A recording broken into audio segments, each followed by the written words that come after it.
महंगाई के दिनों में कौम के लिए ठंडी हवा का झोंका। स्पोर्ट्स में पाकिस्तान के लिए तारीखी दिन। अरशद नदीम के बाद एक और पाकिस्तानी हीरो ने मुल्क के लिए गोल्ड मेडल जीत लिया। 7वें ताइक्वांडो चैंपियनशिप में 22 साला पाकिस्तानी एथलीट आमिर खान ने गोल्ड मेडल जीतकर थाईलैंड के दारुल हुकूमत बैंकॉक में सबसे हिलाली परचम लहरा दिया। ताइक्वांडो इंटरनेशनल चैंपियनशिप में पाकिस्तान, भारत, बांग्लादेश और चीन समेत दुनिया भर से 30 ममालिक के 3000 एथलीट्स ने हिस्सा लिया। इस मुकाबले के 3 राउंड हुए।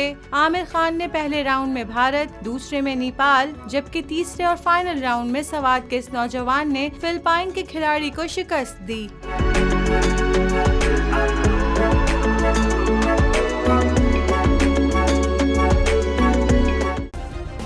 सब्सक्राइब करें और बेल दबाएं ताकि कोई खबर रह न जाए।